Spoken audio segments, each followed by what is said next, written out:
반갑습니다. 윤순봉입니다.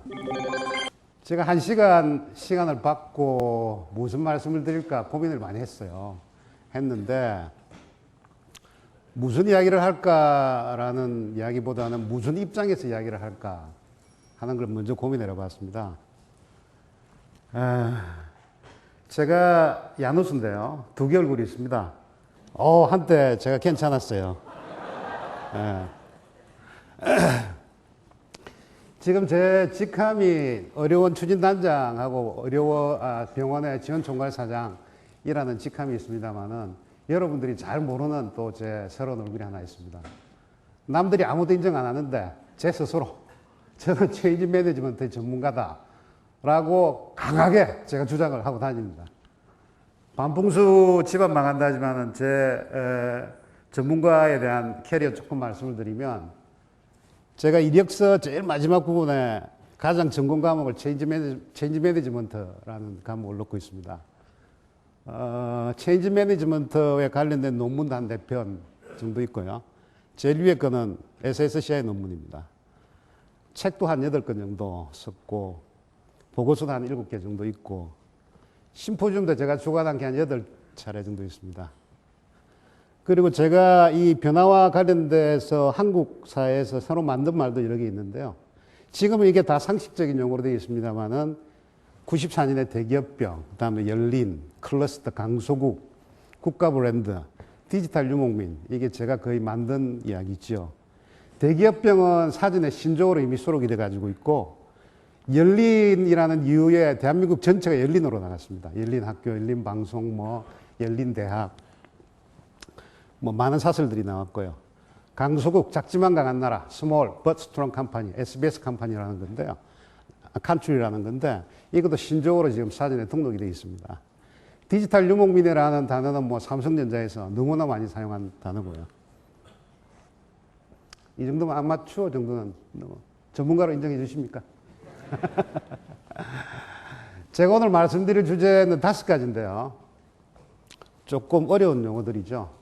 NPO, Non-Profit Organization, 비영리 조직이라는 게 어떤 것인가 라는 거고, 두 번째가 영혼, 세 번째가 판탈레이라는 이야기가 있습니다. 이게 세상의 모든 것은 바뀐다는 이야기고요. 네 번째가 행복, 해피니스, 다섯 번째가 노바, 새로운 것. 이 주제로 제가 이 순서대로 말씀을 드리도록 하겠습니다. 첫 번째 주제가 이제 비영리 단체인데요. 제가 병원에 처음 와가지고 그 다음날 신입사원 윤순봉 신고한다라는 프로를 1시간을 했죠. 그때 이제 여러 가지 질문이 나왔었는데 어떤 분 질문이 이제 당신이 물건이나 만드는 회사에서 와가지고 우리 병원 같은 전문가 집단, 비영리 집단에 대해서 뭐를 아느냐, 앞으로 어떤 식으로 경영할 거냐라는 질문을 한 분이 하셨어요. 그래서 저희처럼 이 사회가 가는 사람들은 이제 메타포, 은유를 많이 하는데요. 우리 병원이 과연 어떤 조직하고 비슷할까 고민을 좀 해봤습니다. 처음에 얼핏 들었던 생각이 백화점인가? 두 번째 들었던 생각이 연예기획사인가? 세 번째가 로펌인가? 이런 생각을 해봤습니다. 어떻게 보면 이 고급 백화점이라는 게 엄청난 돈을 투자를 해가지고 잘 지어놓으면 세계 명품 가게들이 이제 들어오는 거 아닙니까? 이런 모양하고도 비슷하다. 연예기획사가 비슷하다. 예를 들어서 우리 병원의 스태프쌤들이 싸이처럼 모두가 다 세계적으로 유명한 스타가 되면 이 비슷한 모델이 될 수 있겠다. 이런 생각도 해봤고요. 로펌하고도 상당히 비슷하다.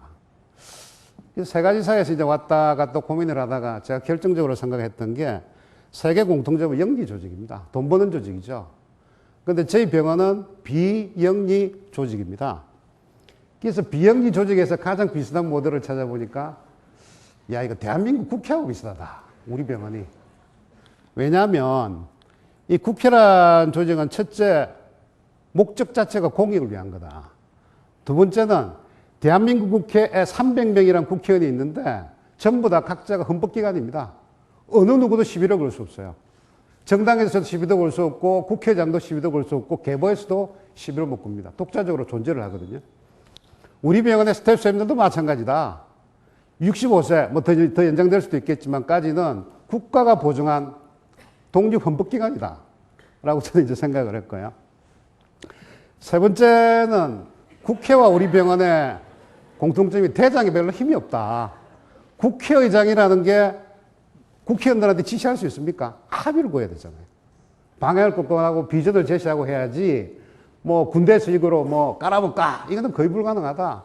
우리 병원도 마찬가지다. 지금 원장날도 있고 원장님 계시고 부총장님 계시지만 뭐 정해서 이렇게 해라고 한다고 통할 조직이 아니다. 그 다음에 개파 계보가 강하다. 국회도 무슨 계보, 무슨 개파, 무슨 계보가 있는데 우리 병원도 알고 보면 우리 병원은 그나마 비슷하게 호모지니스합니다. 근데 강북만 하더라도 계보가 많아요. 가보면 뭐 학벌 계보가 있고 무슨 계보가 있고 무슨 계보가 있고 또 과별 계보가 있고 센터별 계보가 있고 국회를 보면 전 세계 국회는 자리 배석이 두 가지가 있습니다. 하나는 이 왼쪽에 있는 것처럼 방사형이죠. 의장 자리가 하나가 있고 이 부채꼴 모양으로 되어 있는데 이론적으로도 뭐라고 이야기하느냐 하면 이 방사형은 합의를 구하기가 가장 좋은 위치다. 왜냐하면 한 사람을 향해서 모든 사람이 쳐다보고 합의를 하는 구조거든요. 이쪽 영국 국회는 이 대치형입니다. 야당은 이쪽에 앉고 여당은 이쪽에 앉습니다. 앉으면 싸움만 하는 구도다. 서로 옆에로 보고 손가락질 할 수 없지만 앞으로 보고는 똑바로 해! 이게 가능하지 않습니까? 이 실제 시스템상은 이런데요. 실제 모양을 보면 방사형 구조가 있는 나라에 우리나라는 매일 이런 게 벌어지고 대치형 구도에 있는 아주 모나게. 제가 볼 때는 우리 병원이 이 모습일까? 이 모습일까? 제가 한 번씩 고민을 해봅니다.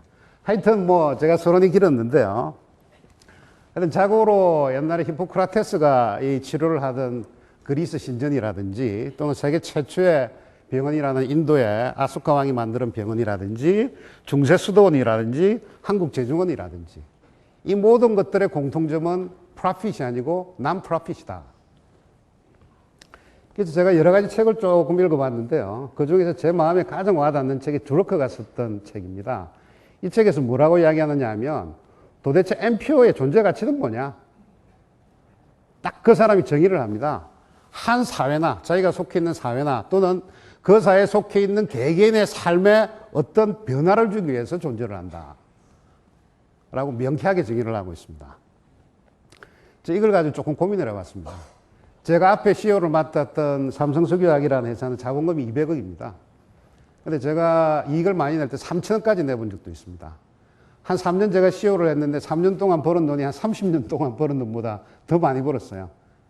근데 현재 우리 재단에서 출연한 금액이 한 2조 가까이 되거든요.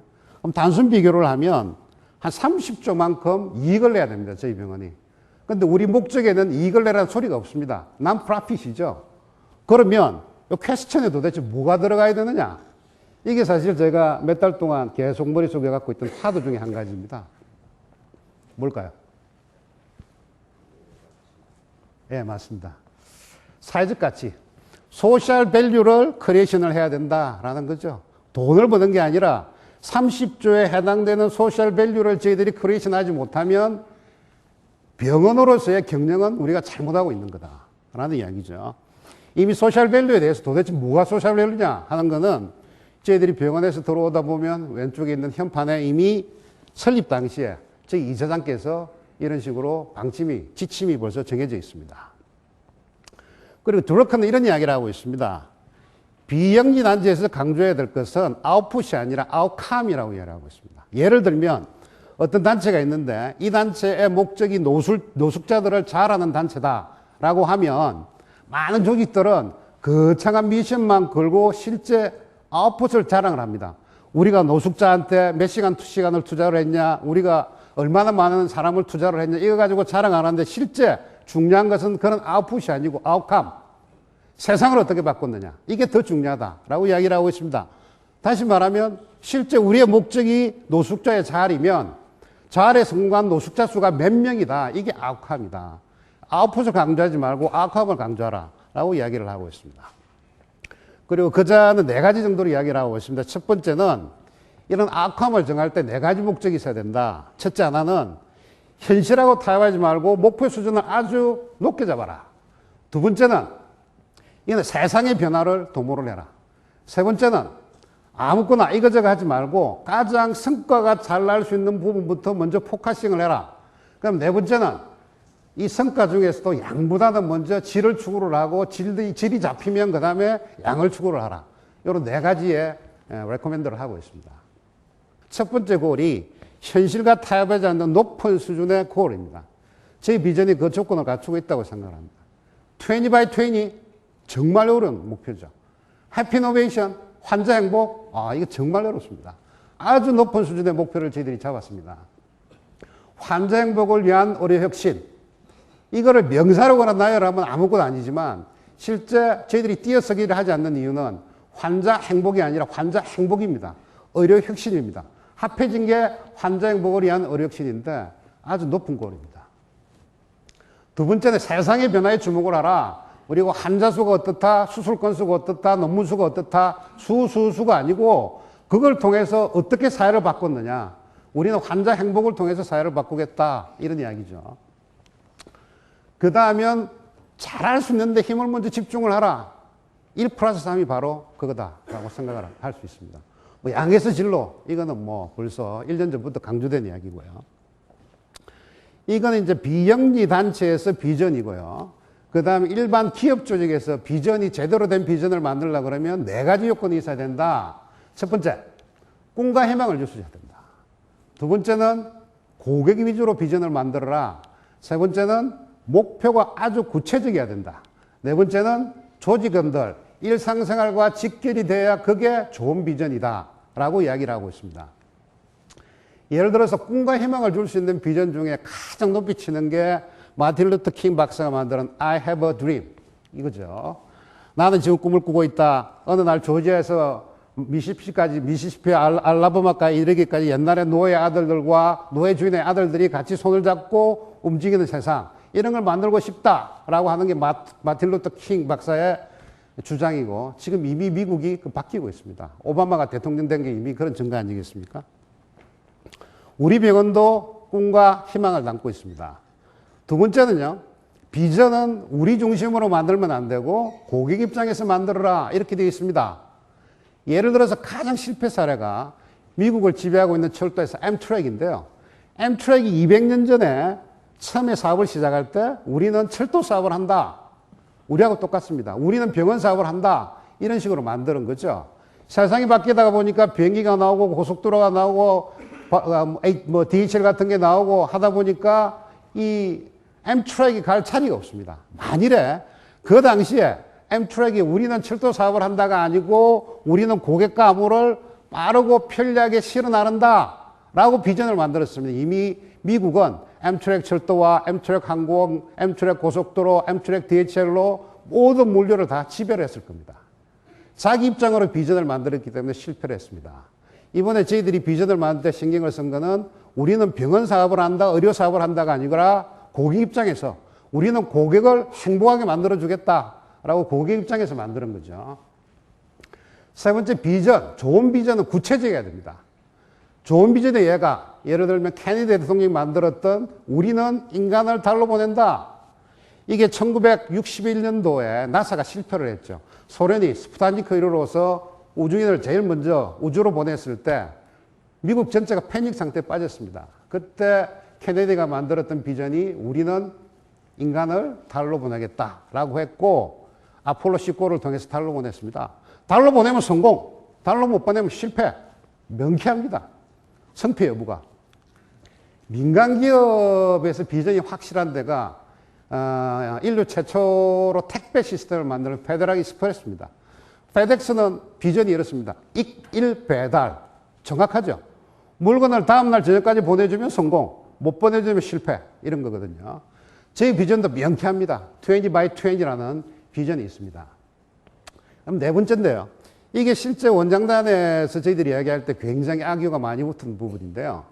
환자 행복, 뭔가 좀 엉성하다. 이거보다 훨씬 좋은 게 고객 행복이고, 그보다 더 좋은 게 국민 행복이고, 더 좋은 게 인류 행복이다. 인류 행복을 위한 의료 혁신, 폼 나죠? 폼은 나는데 자칫 그런 비전은요, 우리 전 임직은 가슴 속에 살아 움직이는 비전이 아니라 벽에 딱 걸어놓은 액자, 감상용이죠. 인류 행복. 그거 참 그림 좋다. 하고 내하고는 따로라는 거죠. 예를 들어서 우리가 인류 행복이라고 이야기를 해버리면 우리 세콤 직원들이 왔다 갔다 하고 청소분들이 왔다 갔다 할 때 할 일이 없습니다. 그런데 우리가 환자 행복이라고 이야기하는 순간 목표는 굉장히 구체적이죠. 예를 들어 세콤 직원도 아픈 사람이 못 걷는 사람이 택시 문을 열고 나오면 휠체어를 갖다 줘야 되고 청소부 아줌마도 쓰레기가 떨어져 있으면 환자 행복을 위해서 주셔야 됩니다. 그래서 저희들이 비전을 만들 때 항상 머릿속에 두는 게 이런 캐치프레이즈인데요. 남부터 나중에 크게 거창한 걸 하는 게 아니고 나부터 지금 당장 쉽게 할 수 있는 걸 먼저 하자. 이런 차원에서 저희들이 인류 행복, 국민 행복이 아니라 환자 행복이라고 담았지만 실제 환자는 다시 말씀을 드리면 이는 고객 개념하고 똑같다라는 거죠. 이런 네 가지 요건을 이번에 만드는 저희 비전이 뭐 상당 부분 충족을 하고 있다라고 자평을 해봅니다. 두 번째가 영어 문제인데요. 지구상의 모든 병원은 두 가지로 나눌 수 있습니다. 영혼이 있는 병원과 영혼이 없는 병원. 저 개인적인 이야기를 조금 말씀을 드리면 제가 조직을 한 7군 넘기면서 여러 명의 보스를 모셨습니다. 제가 개인적으로 가장 존경하는 사람이 이분인데요. 최우석 그 소장이고 중앙일보 주필을 하신 분인데 이분이 제가 이제 병원에 오고 나서 한 달쯤 지나가서 전화가 왔습니다. 잠깐 밥 먹자. 제가 나갔죠. 나갔더니 이분 말씀이 식사를 하면서 여러 가지 말씀을 하시는데 본인이 이제 암을 아파가지고 세브란스에 한 달 정도 입원을 했답니다. 입원을 하고 본인이 굉장히 많은 걸 느꼈는데 꼭 그 이야기를 전달해주고 싶다 하면서 키워드가 자기는 세브란스에서 영혼을 보았다. 와서 찾아보니까 세브란스에 보니까 알렌 정신이라는 게 있더라고요. 그게 아마 기독교 선교사부터 시작한 이런, 저는 뭐 기독교를 안 믿습니다. 저도 연대를 나왔습니다만은 저는 불교를 믿습니다. 에도 불구하고 이게 종업원들의 이 종교가 불교든 기독교든 뭐 이슬람교든 상관없이 알렌 정신이라는 게 살아있다라는 걸 자기는 느꼈다는 거죠. 느끼면서 저한테 마지막 던지는 질문이 삼성병원에는 과연 영혼이 있는가? 상당히 철학적인, 저 상당히 쇼크를 받았습니다. 그 화두를 가지고 제가 한 달 넘게 고민을 했습니다. 여러분도 생각하시면 어떨까요? 4개 병원 중에서 어떤 병원이 가장 영혼이 있는 병원이다? 한번 판단을 해보시죠. 우리 병원에는 영혼이 있어도 한참 있습니다. 이미 개원 당시에 이런 게 설립의 취지였고 요 밑에 흐르는 공통된 영혼을 키워드 한마디로 말씀을 드리면 어떤 거라고 생각을 하십니까? 저는 박애라고 생각을 했습니다. 필란트로피, 사랑한다, 엔트로피, 인간을 사랑한다, 인간애라고 저는 느꼈습니다. 이미 저의 단초가 있습니다.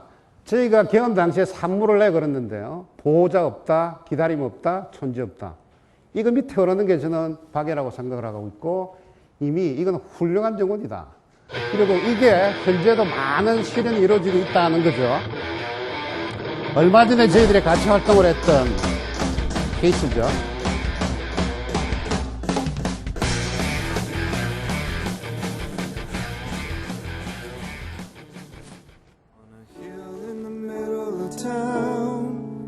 Sits a little white church with a little white steeple, but none of the people go there anymore. On a hill in the middle of town sits a little white church with a little white steeple, but none of the people go there anymore. Go there anymore. And the bell still rings on Sunday, and the deacon he still prays. And if you listen carefully, you can still hear the choir sing Amazing Grace.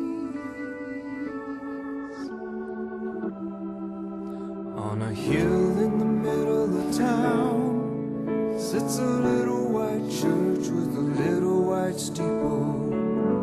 but none of the people go there anymore.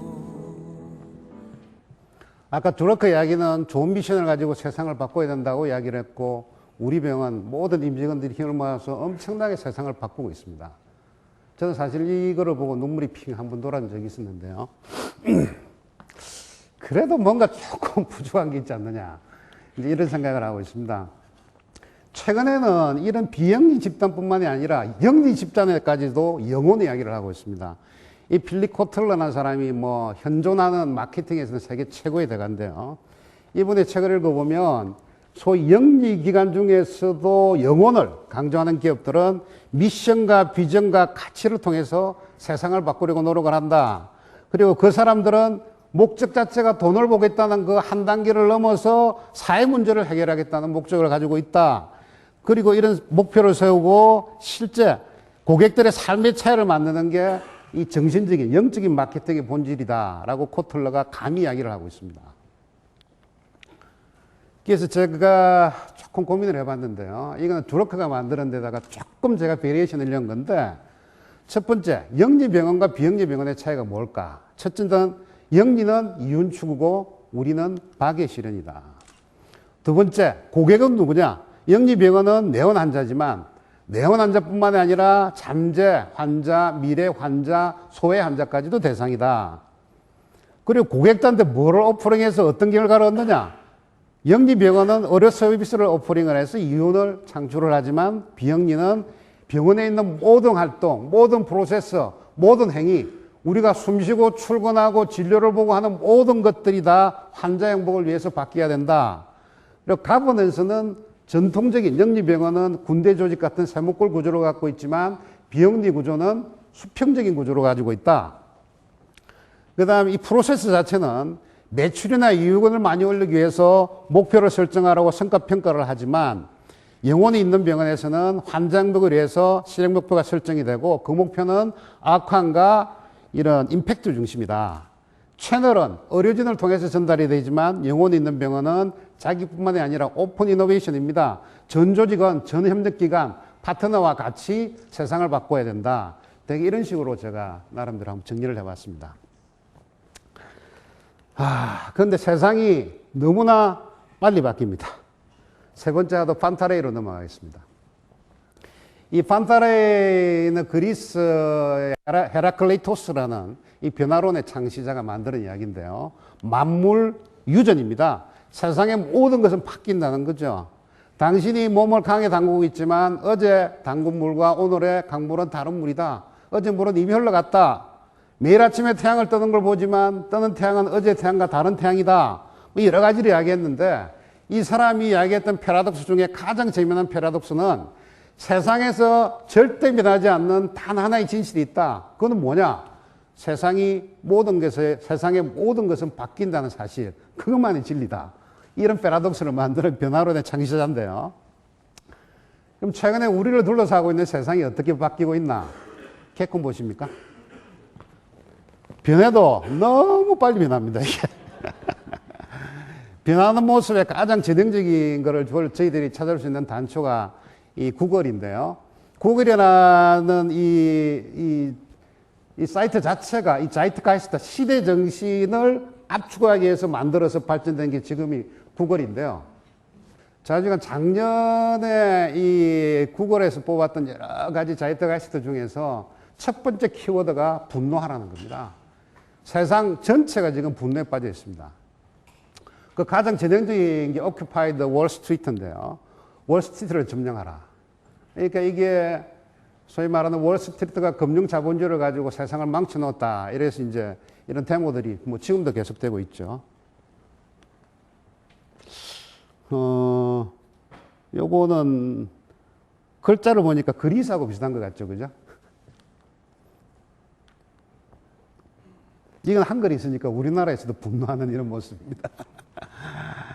그래서 지금 이제 한마디로 요약해서 말씀을 드리면 이런 분노가 어디서 나오느냐 하면 자본주의 모델이 지금 한계 봉착한 거 아니냐라는 근본 질문입니다.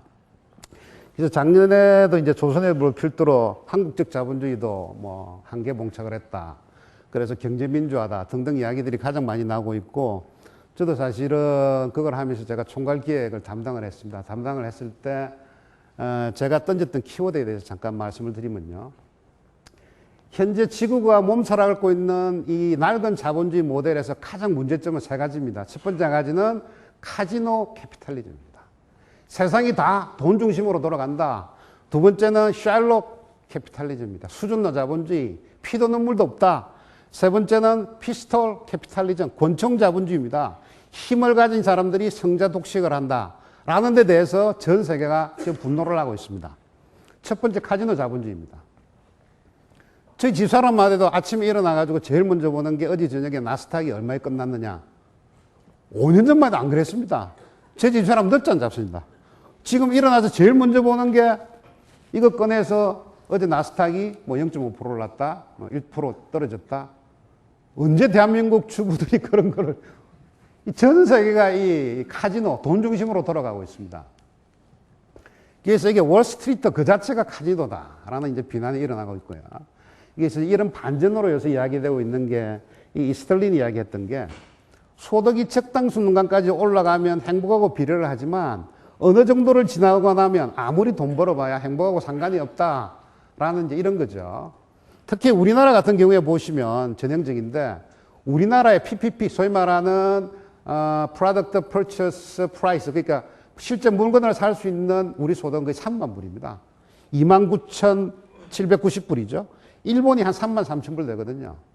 그러니까 실제 일본 가보면 저희들이 일본 애들이 굉장히 잘 산다는 걸 못 느끼지 않습니까? 구매력이 똑같습니다.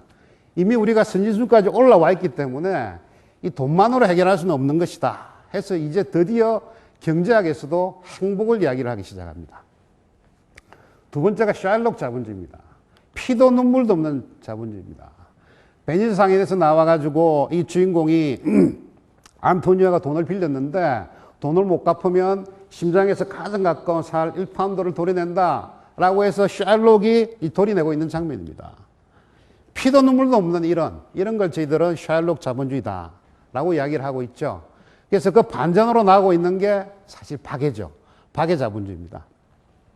이 필란트로피라는 게 이제 제우스가 이 인간을 잘못 만들었다. 그래서 이제 어원 자체가 인간을 죽이겠다라고 하니까 프로메테우스가 나와서 불을 주고 지혜를 주고 인간을 살렸다라는 데서 이제 필란트로피라는 이야기가 나오는데요. 필란트로피의 하이라이트는 인간을 사랑한다는 건데 이거의 하이라이트는 프랑스 혁명에 나옵니다.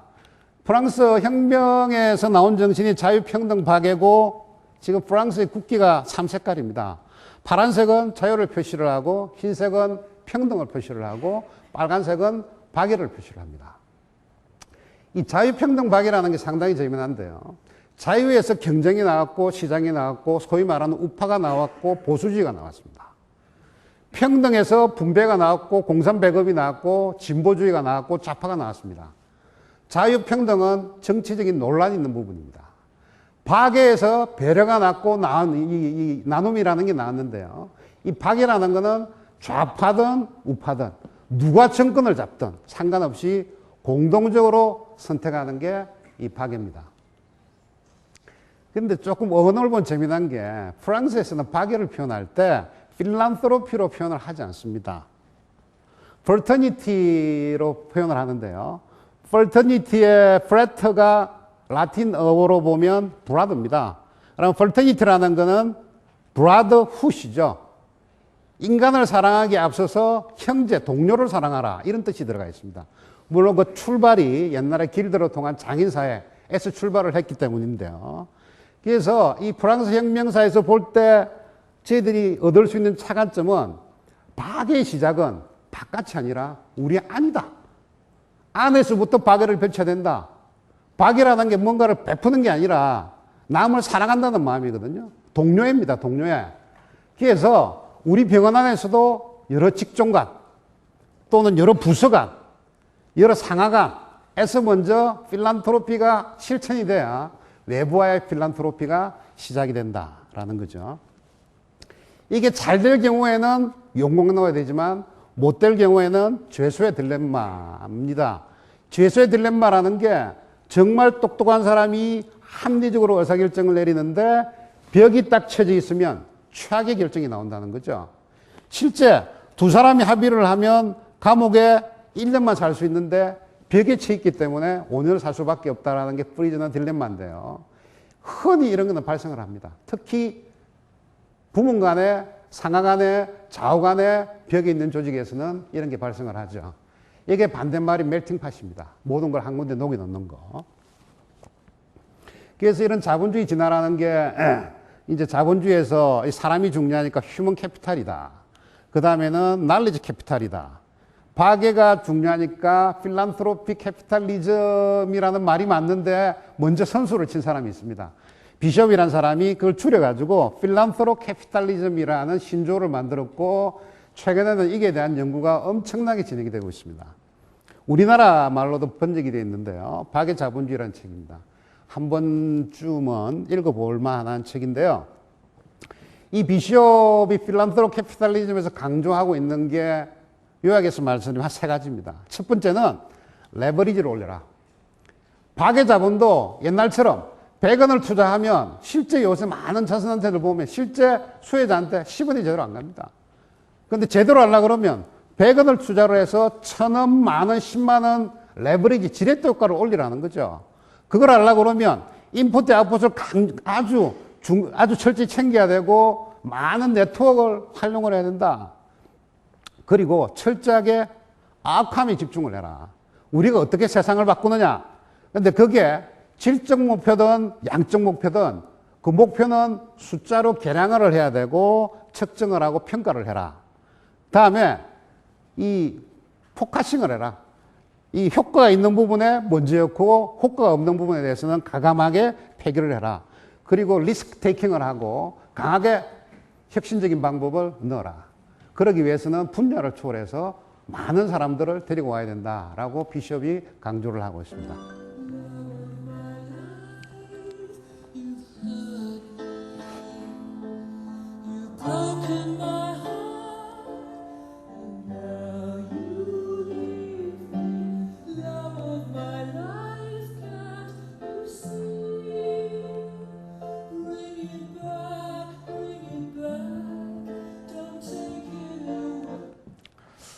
박애 자본주의 말씀을 드렸고요. 세 번째가 이제 피스톨 자본주의입니다. 권총 자본주의죠.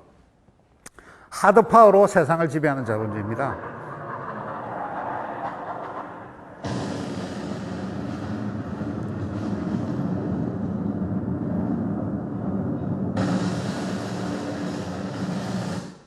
누가 뭐라 하든지 간에 뭐 그 당시에 여러 가지 이유를 붙여가지고 미국이 이 중동을 이제 침범을 했지만 결국 지금 모든 게 밝혀진 거는 이거는 석유를 확보하기 위한 전쟁이었다라고 이제 결론이 나 있지 않습니까? 강자가 피스톨을 가지고 세상을 지배하는 세상이다. 성자 독식 사회다. 최근에는 반전이 되고 있습니다. 이게 이제 공감의 시대라는 이제 이야기도 나오고 있고요. 특히 이제 조셉 나이 이분이 이제 하버드 경제학부에 계시는 분인데요. 이분이 미국의 파워에 대해서 이런 식으로 정리를 합니다. 공화당이 정권을 잡으면 하드 파워로 세계를 지배를 한다. 총, 무력. 근데 민주당이 지배를 하면 소프트 파워 가지고 지배를 한다. 소프트 파워라는 게 코카콜라, 청바지, 음악, 뭐 락 이런 거죠. 경제나 문화로 세계를 지배를 하는데 이 두 개가 편중이 돼서는 안 된다. 하드와 소프트가 동시에 갖춰져야 되고 이게 적절하게 결합이 되면 스마트 파워다라고 이제 조셉 나이가 정의를 했습니다. 이거는 저희들이 흔히 알고 있는 스마트폰도 마찬가지죠. 제대로 된 스마트폰은 기기가 좋아야 됩니다. 기기가 잘 통해야 되고 소프트웨어가 잘 들어가야 되죠. 삼성전자하고 애플이 저렇게 난리를 치는 것도 삼성전자는 하드가 강한데 소프트가 약하죠. 애플은 소프트가 엄청 강한데 하드가 약합니다. 그래서 계속 삼성전자하고 애플이 엎치락 뒤치락 하는 게 이 하드와 소프트를 동시에 갖고 있으면 세계 제패죠. 서로가 서로의 강점을 보강하기 위해서 지금 오고 있는 중이죠. 제가 아까 말씀드린 현재 안고 있는 자본주의의 문제점에서 나오는 이 카지노 캐피탈리즘, 샤일록 캐피탈리즘, 피스톨 캐피탈리즘에 반대되는 운동으로 나오고 있는 게 행복과 박애와 스마트다. 사실 저희 비전에도 이런 정신이 상당히 좀 녹아져 있습니다. 첫째가 제일 밑에 깔아야 될 게 박애다. 드라이빙 포스다. 우리가 어디서 힘을 얻을 거냐라는 게 박애고 우리가 노리는 골은 뭐냐? 해피니스다. 그럼 그 가는 길은 뭐냐? 아주 스마트하게 깔끔하게 멋지게 해보자. 이런 식으로도 재해석이 가능하다라는 말씀입니다. 그럼 네 번째 하도로 들어가겠습니다. 행복입니다. 행복도 그냥 행복이 아니라 이것도 족보가 있습니다. 원래 행복의 어원, 해피니스의 해은요, 저희들이 happen, 우연히 일어난다. 그러니까 해피니스의 원래 어원의 출발은 행복은 하늘에서 떨어진다. 우연하게 떨어진다라고 봤습니다. 그리고 중국에서도 한자를 행복이라고 쓸 때는 행은 다행행자입니다. 뜻하지 않게 생겼던 좋은 럭, 운을 행이라고 그럽니다. 그러니까 초기의 행복의 어원은 상당히 이 자기 주관적이 아니라 이 하늘에서 떨어진 이런 의미를 갖고 있는데요. 각각 문화권에서마다 이런 행복의 발전의 경로가 틀립니다. 먼저 서양 철학에서 보면 제일 이제 오래 근원을 찾을 수 있는 게 그리스 철학인데요. 아리스토텔레스 같은 사람은 상당히 도덕적으로 어프로치를 합니다. 스스로 자기를 성찰하는 데서 행복을 찾아라. 행복은 자기 자신이 주인이 되는 여가와 명상을 하는 게 바로 행복이다. 이런 식으로 하다가 중세를 넘으면서 종교적인 신념에 귀의를 하면 행복이다 라고 바뀌었고요. 최근에 이제 벤담이라든지 데카르트 같은 사람이 나오면서 이거는 도덕적인 가치가 아니라 소위 이 욕구 충족입니다. 얼마나 내가 즐거우냐라는 쪽으로 가는 거죠. 그래서 이 공리주의라는 게 나오는데요. 벤담이라는 사람은 최소의 인풋으로 어떻게 국민을 가장 즐겁게 해주느냐. 이게 벤담의 공리주의죠. 중국은 중용입니다. 사람이 살면서 행복도 있고 불행도 있고 그걸 서로 잘 소화해가지고 가운데 서는 게 잘 사는 거다라는 이 소위 중용의 이런 방법을 취하고 있고요. 인도 같은 경우에는 철저하게 자기 통제주의입니다. 모든 불행은 욕망에서 나온다. 욕망을 통제를 하면 행복해지고 이 행복이야말로 해탈이다. 이런 식으로 이제 어프로치를 하죠. 그리고 이제 여러 가지 책들을, 행복에 관련 책들을, 이 역사, 히스토리를 보면 수많은 이야기가 나오는데요. 행복하기 위해서 갖춰야 될 기본 조건이 딱 두 가지가 있습니다. 밑에 인프라로 깔아야 될 게. 하나가 도덕이고, 하나가 건강입니다, 건강. 그래서 아리스토텔레스 같은 경우에는 행복 이꼴 명상으로 보는데요. 명상을 하려고 그러면 1차적으로 몸이 튼튼해야 된다. 인도에서도 마찬가지고 독일 사상에서도 오래오래 죽지 않고 건강하게. 이게 행복의 기본 요건에 건강이 들어가 있다는 이야기는 저희 병원이 해야 될 일이, 국민 행복을 위해서 해야 될 일이 대단히 많다라는 시사점이 됩니다. 최근에 이제 자본주의 종주국, 미국, 프랑스, 영국 이런 데서 일어나고 있는 행복에 관련된 추세를 말씀을 드리면요. 이게 2008년에 이 글로벌 경제위기가 생기기 전까지는 지구상에 돈을 추구하는 게 최고다라는 게 거의 만년이 됐습니다. 만년이 되다가 2008년 위기를 당하고 나서부터 세상의 움직임이 조금 바뀝니다. 돈 가지고는 안 된다. 기본으로 돌아가자라는 이야기죠. 크게 세 가지를 말씀을 드리면 이 프랑스 같은 경우에는 탑다운으로 매크로 차원에서 국가 차원에서 행복을 진행을 하고 있고요. 그 다음 메소 차원에서 보면 영국 같은 데서는 매니페스토 운동이 벌어지고 있고 미국 같은 데서는 상당히 개인주의적인 행복에 대해서 집중을 하고 있습니다. 하나씩 말씀을 드리면 프랑스 같은 사람은 이제 사르코지가 먼저, 사르코지라는 사람이 뭐 별의별 이 스캔들을 다 일으키도 이 정치가로 살아남을 수 있는 거는 워낙 머리가 좋고 기발한 사람입니다. 이 사람이 이제 2008년 경제위기를 당하고 나서 이 사람이 가졌던 아이디어가 국민들의 행복입니다. 그래서 스티글리츠 노벨상 받은 사람이죠. 하버드 젠 두 사람 교수를 모셔서 자, 이 자본주의가 어떻게 가야 될 거냐라는 모델에 대해서 연구를 해주소 라고 오파를 냅니다. 그래서 몇 년 연구를 한 결과 내놓은 게 GDP는 틀렸다. 이제는 GNH로 가겠다. GDP라는 게 Gross Domestic Product. 한 국가가 국내에서 생산해내는 최대의 돈의 가치가 얼마냐라는 게 GDP 아닙니까? 이건 이제 맛이 같다. 그 대신에 대체물로 들어와야 되는 게 GNH다. Gross National Happiness. 한 국가가 만드는 행복의 절대량이 얼마냐? 라고 지금 캐치프레이즈를 내걸었죠. 영국은 조금 그보다는 단계가 낮습니다. 소위 말하는 매니페스토 운동이 일어나는데요. 모든 정치인들은 어떻게 국민들을 행복하게 해줄 거냐라는 비전을 내걸어라. 그리고 우리가 매니페스토 운동을 통해서 진짜 행복하게 해주는지 안 해주는지 이걸 우리가 알아보겠다라는 거죠. 실제 작년에 영국은 전 인구 센서스 조사를 할 때 행복에 대한 질문 문항을 아주 많이 넣었습니다. 그 이야기는 우리가 센서스라는 것은 질문 문항 하나 들어가는데 몇백억씩 들어가는 사항들이거든요. 실제 국가 차원에서 움직이겠다는 거죠. 미국은 굉장히 개인적인 차원으로 움직입니다. 한때 뭐 시크릿 이래가지고 긍정적인 마음을 가지면 뭔가 하늘로 전달이 돼서 뭔가 내가 잘 된다. 이런 아주 사변적이고 종교적인 움직임이 있었으면 최근에 이 행복의 연구는 아주 구체적이고 과학적으로 진행되고 있습니다. 그걸 요새 이야기하는 긍정심리학인데요. 사람이 긍정적인 마음을 먹으면 사람이 행복해지고 결과도 잘 나온다는 게 지금 아주 그 심리학에서 학문적으로 지금 분석이 되고 있습니다. 그 중에서 이제 가장 앞서가고 있는 분이요. 셀리그만이라는 분인데요. 이 긍정심리학에서 주장하는 것은 타인과의 긍정한 관계, 그 다음에 긍정적인 개인의 특질, 내 스스로 생애를 조절할 수 있는 능력, 이런 것들이 행복의 변수다라고 이야기하고 있고, 또 다른 학자들은 이렇게 이야기하고 있습니다. S 플러스 C 플러스 V인데요. S는 유전적으로 제가 갖고 있는 세팅 포인트가 뭐냐. 유전적으로 병이 있을 수도 있고 잘못할 수 있는 거죠. 그 다음에 내한테 주어진 환경 요소가 뭐냐. 그 다음에 세 번째는 내가 스스로 내 생체 조건과 환경 조건 안에서 자발적으로 할 수 있는 행동이 뭐냐. 이 세 가지가 합해져서 행복이다라고 이야기를 하고 있습니다. 자본주의 선진국에서는 이런 여러 가지 움직임이 있는데요. 우리나라에서는 전혀 없습니다. 우리나라가 GDP 이런 거 가지고 10등이다, 11등이다, 9등이다 이제 왔다 갔다 하는데 OECD 국가 중에서 보면 행복지수는 꽁지입니다. 그리고 전 국가를 나누어서 보면 우리가 거의 한 100몇 등 정도 되는 아주 뭐라고 명함도 내밀 수 없는 그런 수준이 저희들 현실입니다. 매소 조직 차원에서 보면 현재 우리나라에서 조직의 골 자체에 행복이라고 들어가 있는 조직은 현재 없습니다.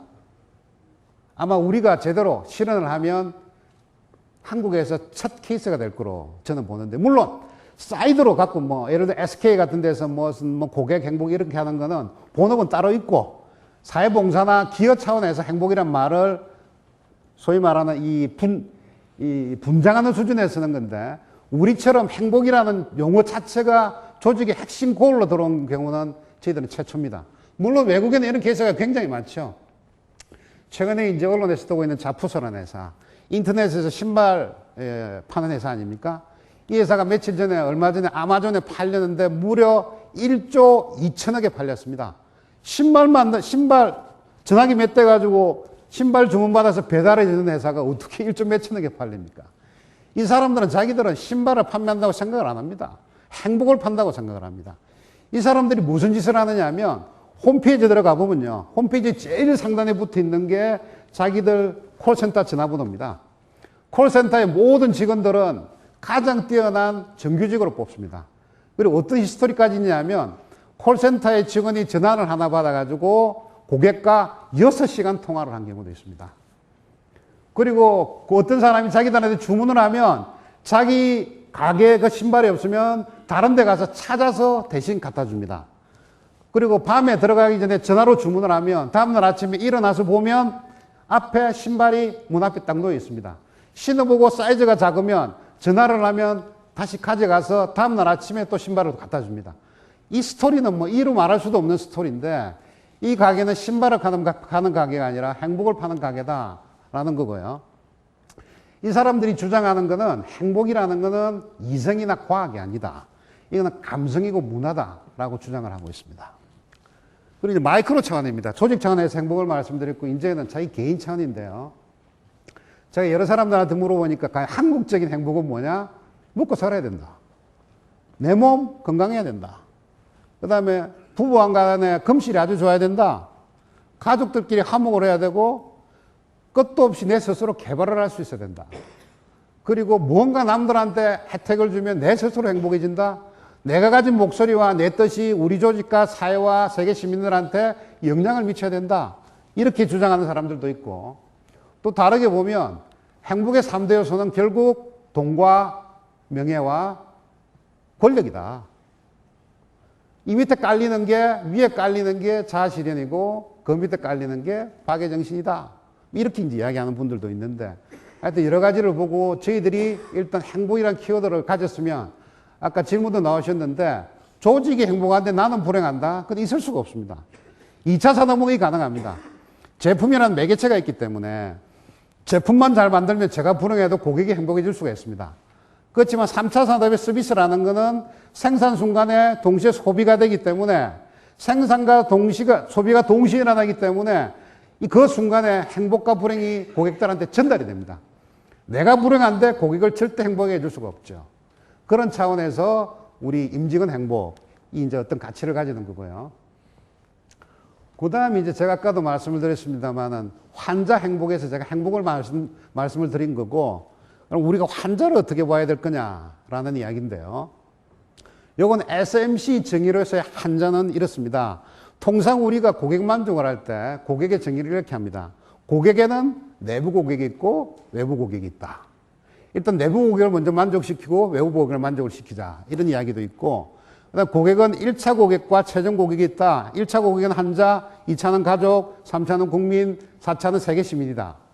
그리고 이 타임 시리즈로 보면 현재 고객이 있고 잠재 고객이 있고 미래 고객이 있고 이런 게 있다라고 보면 저희 비전에서 들어가 있는 환자 행복이라고 이야기할 때 환자를 어떻게 행복할 거냐, 해석을 할 거냐. 당연히 현재 환자는 우리의 환자죠. 근데 이런 외부 고객도 고객이지만 내부 고객도 훨씬 중요하고, 타임 시리즈를 보면 미래 환자나 잠재 환자나 과거 환자도 포함이 되고 환자와 환자 가족, 지역사회, 대한민국, 세계 시민까지도 저희 전체의 고객 개념에 들어온다. 이렇게 해석을 하시면 되겠습니다. 그 다음 이제 마지막 이야기가 되겠습니다. 이 노바라는 게 해피노베이션의 해피 플러스 노바 플러스 이거죠. 노바가 사전적인 의미로 보면 신성, 뉴스타. 우주에서 새로운 별이 탄생을 하면 그걸 노바다. 그리고 이제 그 별 자체가 굉장히 크면 슈퍼노바다. 이렇게 이야기하거든요. 초신성이다. 라는 게 노바입니다. 뭔가 새롭다. something new를 노바라고 이야기를 하고, 이노베이션의 E는 동사를 만드는 거고 IO는 명사를 만드는 거 아닙니까? 그러니까 새로운 것을 만든다는 게 이제 이노베이션이죠. 그래서 요번에 이제 저희들이 해피노베이션을 추진을 하면서 혁신과 관련돼서 몇 가지들이 짚고 넘어가야 될 부분이 있습니다. 첫 번째 하나가, 변화에는요, 체인지에는 인크리멘탈 체인지가 있고 퀀텀 체인지가 있습니다. 점진적으로 바뀌는 게 있고 과격히 바뀌는 게 있는데요. 이거를 이말 교수식으로 이야기하면 일본식 점진적인 개선은 카이젠이라고 그러고, 미국 스타일의 이노베이션은 이런 식이죠. 통상의 조직에서는 이게 두 개가 섞어서 일어납니다. 섞어서 일어나는데, 그럼 현재 저희 병원이 노리는 단계는 어떤 단계냐면 이 단계입니다. 점프 단계입니다. 점프를 하고 개선을 하고 점프를 하고 개선을 하고. 근데요, 저희들이 점프를 할 때 꼭 하나 마음속에 둬야 될 게, 대개 이 개선을 할 때 개선의 프로세스는 러윈이라는 사람이 세 가지로 주장을 했습니다. 첫 번째, 녹여라. 두 번째, 바꾸어라. 세 번째, 다시 얼려라. 심플하죠. unfreezing, changing, refreezing입니다. 그런데 이 대규모의 조직 변화가 일어날 때는요, 녹여라, 바꾸어라, 다시 얼려라가 아니라 중간에 edge of chaos, 혼돈의 가장자리 상태가 일어납니다. 카프만 이야기, 복잡계에서 대가인데요. 복잡계 이론의 대가인데, 이 양반의 주장이 이런 겁니다. 모든 새로운 탄생은 혼돈의 가장자리를 거쳐야 된다. 혼돈의 가장자리를 거쳐서 새로운 질서가 탄생한다라는 거고요.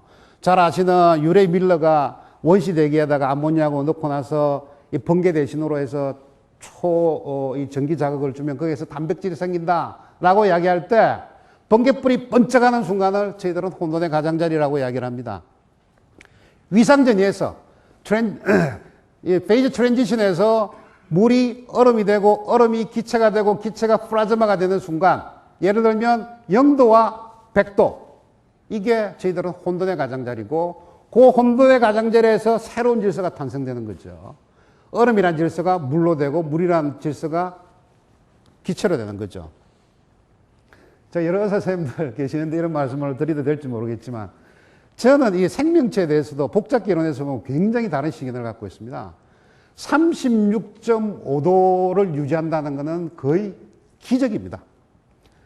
우리가 70억 인구가 같이 살고 있으니까 36.5도를 유지한다는 것은 굉장히 상식적인 이야기처럼 보이지만 이 지구상의 온도라는 것은요, 마이너스 273도까지 있습니다.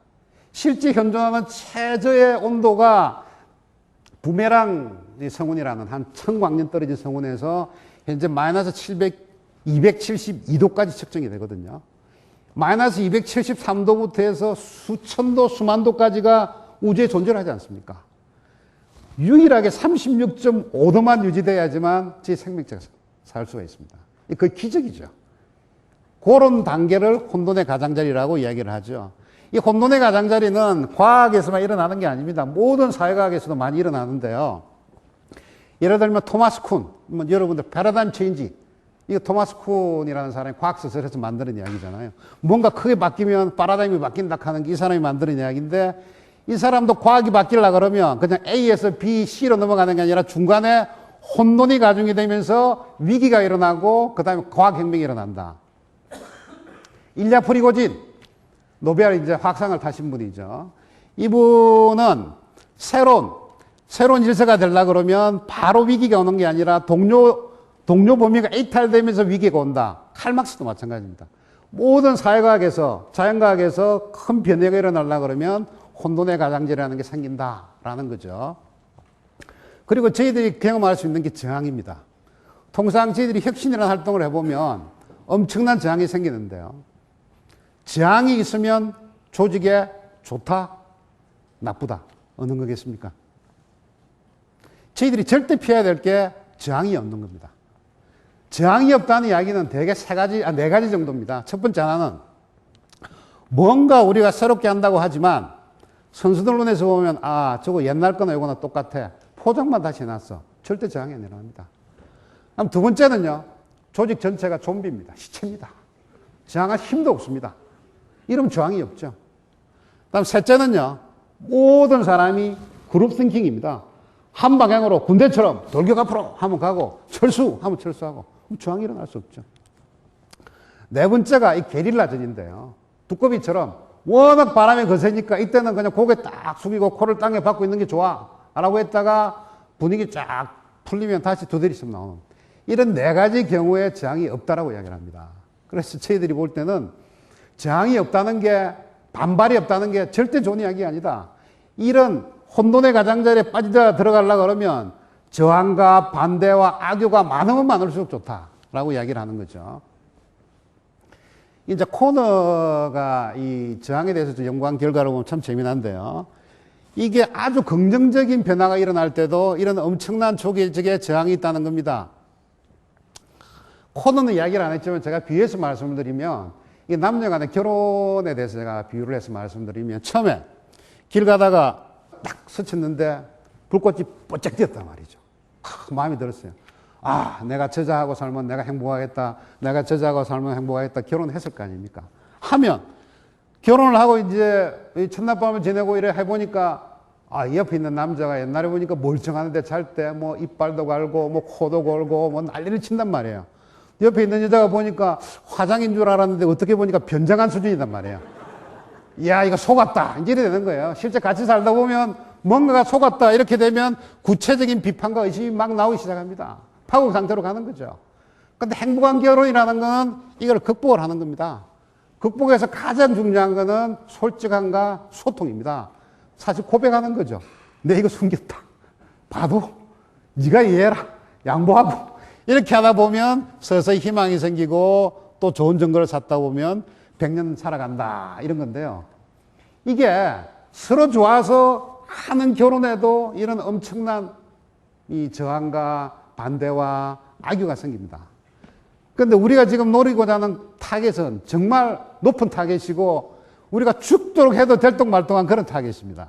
엄청난 반발과 저항과 악유가 생기겠죠. 저희들이 그걸 극복을 잘 해야 됩니다. 그리고 혁신의 깊이가 얼마나 깊으냐에 따라서 반발과 저항이 많이 생깁니다. 단순하게 우리가 이 진료라는 프로시저나 프로세스 이런 걸 바꾸면 큰 장이 없습니다. 그런데 이거를 구조적으로 시스템을 바꾸면 더 큰 장이 생기고요. 이념이나 철학이나 가치나 영혼을 바꾸자 하면 조직 전체가 흔들리게 됩니다, 이게. 특히 우리가 무언가를 바꾸려고 그러면 가장 먼저 시도를 해야 되는 게 타부와 도구마입니다. 바나나 우유, 그거 아무리 생각해도 바나나 우유 그냥 노란색으로 가는 게 나을 것 같아요. 아니, 바나나 껍데기는 분명 노랗습니다. 하지만 수갈맹이는 소갈맹이는 허옇다고요? 아, 그거 안다니까. 빼뿌려 아주 기가 막힌 아이디어였어. 예. 그거 인정하는데. 이번 기획안은 상식을 좀 이렇게 그럼 뭐 나는 뭐 지금 뭐 상식이 없는 사람이라는 얘기예요? 지금 뭐요? 예? 그게 아니고 그거요. 그러면 초코 우유는 뭔 색이요? 쪼꼬색이죠. 초코색이죠. 딸기 우유는 썰거죠. 흰 우유는 하얗죠. 그럼 바나나 우유는 뭔 색이어야 될까? 하얘야죠. 이 양반이 지금 당신이 무슨 갈릴레오요? 잘릴레오? 이 양반아, 그러면 백구장이니까 구두도 백구두 신어야지. 왜 갈색 구두래? 예? 저는 양말은 하얀 걸 신고 이 양반 지금 나랑 지금 장난하자는 거야. 지금 뭐해? 이 웃을 일이 아니고 저희 병원 안에도 엄청난 모든 조직이 마찬가지지만 타부와 도무가 있습니다. 타부라는 것은 누구나 다 머릿속에 알고 있습니다. 그렇지만 절대 입에 담으면 안 됩니다. 도구마도 마찬가지입니다. 이게 이 세상이 바뀌어서 바뀌어야 될 거라는 거 알고 있지만 거기에다가 누구도 이야기를 하지 않고 비난을 하지 않으려고 시도를 하고 있습니다. 폴라로이드 창업자가 이렇게 이야기합니다. 혁신이라는 건 새로운 아이디어 내는 거 좋지만 과거에 잘못된 걸 버리는 게 좋다. 그 다음에 이 비자 카드의 창립자도 이렇게 이야기를 합니다. 혁신이라는 게 새로운 생각을 만드는 것도 좋지만 잘못된 걸 버리는 게 훨씬 더 중요하다. 이런 거죠. 이 진 콜린즈가 쓴 굿 투 그레이트 촌류 기업의 뭐 생존 조건인가 해가지고 이게 뭐 세계 최고의 베스트셀러 아닙니까? 이 사람이 굿 투 그레이트라는 이야기를 쓰면서 무슨 이야기를 했냐면 굿은 그레이트의 베이스가 아니라 굿은 그레이트의 엔입니다. 내가 굿이기 때문에 그레이트로 못 가는 겁니다, 이게. 이게 도움이 되는 게 아니라 굿에 빠져가지고 그레이트까지 못 가는 거죠. 옛날에 로마 개선 장군이 개선을 할 때 항상 이 폼을 잡고 가지만 그 옆에는 사동이 하나 따라다니면서 노래를 부르고 있습니다. 뭐라고 노래를 부르냐면 메멘토 모리. 이거는 당신도 언젠가 전쟁 들어가서 죽는다. 금방 떨지 마라. 라고 하는 게 항상 개선 장군 옆에 따라다니는 사동의 노래입니다. 우리가, 이거는 완전 개인적인 생각입니다만은 우리 병원에서 첫 번째로 바꿔야 될 타부 도구만 한 가지를 하려고 그러면 천동설입니다. 여기 지구가 있고 태양이 돌아간다는 거죠. 근데 아까 저게 뭐 갈릴레오 이야기 나왔듯이 천동설이 이제 지동설로 바뀌었지 않습니까? 제가 조금 비유해서 말씀드리면 우리 병원에는 환동설과 의동설이 있습니다. 지구의 중심은 우리 병원이고 환자들이 우리 주변을 돌아간다는 게 환동설입니다. 환자가 한가운데 앉아있고 우리의 의료진들이 주변을 돌아가야 되는 겁니다. 그래서 이거는 굉장히 좋은 거니까요. 이거는 천동설에, 이 지동설에 해당되는 진리에 가까운 거니까 저희들이 의동설을 좀 받아들이기로 하시죠. 혁신에서 여러 가지 저항과 반발과 악유가 생길 때 이거를 극복하는 혼돈의 가장자리를 넘어서는 가장 좋은 방법, 이 소통입니다. 소통을 하는 방법은 두 가지가 있습니다. 탑다운이 있고요. 일사불란하죠. 근데 아이디어가 없습니다. 그 반대가 바텀업입니다. 이거는 여러 가지 아이디어가 있죠. 근데 제대로 되는 게 하나도 없습니다. 너무 자원이 낭비가 됩니다. 이거를 탑하는 방법이 논학과 이쿠지로라는 분이 버클리 교수인데요. 이분이 주장한 게 탑, 미들, 업, 앤 다운입니다. 탑에서는 큰 방향, 가야 될 거, 방침, 가치관, 핵심 전략을 이야기를 합니다. 그럼 미들에서는 그 방향에 맞는 범위 내에서 수많은 아이디어를 펼칩니다. 그럼 그걸 정해서 바텀에서 실행하는 게 미들, 업, 다운입니다. 특히 허리가 중요하죠. 허리에서 많은 아이디어를 내야 됩니다. 소통에서 두 번째 중요한 거는 수평적인 소통인데요. 리좀이라고 이야기를 합니다. 리좀이 뭐냐 하면, 들레즈 카탈이라는 프랑스 좌파주의 철학자들이 천혜고원에서 이야기를 했는데요. 지구상의 조직은 두 가지가 있다는 겁니다. 하나는 소나무형 조직, 이게 철저히 관료주의 조직이죠. 대장이 있고, 그 밑에 임원이 있고, 그 밑에 부장들이 있고, 이걸 거꾸로 세우면 이런 세목골 조직이 되죠. 이게 가장 전통적인 조직입니다. 근데 최근에 특히 전문가 집단, 수평에서 이야기하는 조직은 리좀형 조직입니다. 이 리좀이 뭐냐면 뿌리 줄기를 이야기를 하는 겁니다. 뿌리 줄기의 전형적인 모습이 이제 대나무인데요. 대나무가 있는데 땅을 파보면 밑에 뿌리 줄기가 쫙 깔려 있죠. 깔려 있고 옆으로 커뮤니케이션 하는 겁니다. 그러다가 어느 날 봄이 되면 비가 쫙 옵니다. 비가 오면 정말 우죽순입니다. 죽순이 그냥 옆으로 쫙 퍼져서 수평적으로 쭉 올라오는 거죠. 전부 다 개별적인 가치가 있고 개별적인 특성이 있고 자기 어떤 캐릭터가 다 있지만 전체적으로 와서 또 일관성을 갖고 있는 모습. 이런 게 우죽순이라고 그러고 저희들은 리좀형 조직입니다. 이거는 수직적인 커뮤니케이션이 아니라 수평적인 커뮤니케이션이 돼야 가능한 거죠. 이런 식으로 저희들이 소통이 되면 언프리징에서 엣지 오브 케어스를 넘어서 무사히 극복을 하면 체인징이 되고 리프리징이 되는데요. 그래서 아마 저희들이 지금부터 앞으로 6개월, 1년 동안 겪어야 될 단계가 빨간 혼돈의 가장자리입니다. 마무리하겠습니다. 야누스라고 말씀을 드렸는데요. 그럼 여기 앉아 계시는 여러분들의 공통점은 뭘까요? 해피노베이터입니다. 여러 학자들이 혁신에서 참가하는 여러 사람들을 분류를 했는데 다 공통점이 있습니다. 리더가 있고 대상자가 있으면 중간에 허리 계층을 예를 들어서 뭐 체인지 에이전트다, 그다음에 체인지 임플리멘터다 라고 등등등등 표현을 하지만 우리 병원으로 따지면 해피노베이터입니다. 제가 마지막 동영상을 하나 보여드리는데요. 아마 해피노베이터들이 앞으로 저희 병원에서 해야 될 임무는 다음 동영상에서 바다코끼리가 아닐까라는 생각입니다. Hit the beat hard and together. I know how to hit things hard, okay? And I'm telling you. Come on, Brian. The impact force of compact ice under pressure. Just give it a go, you big horsewine.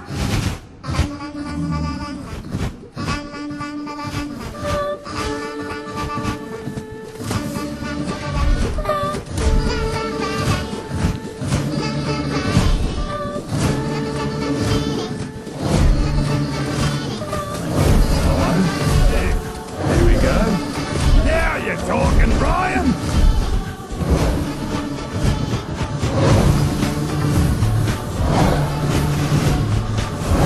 You with me, boys? Oh, yeah.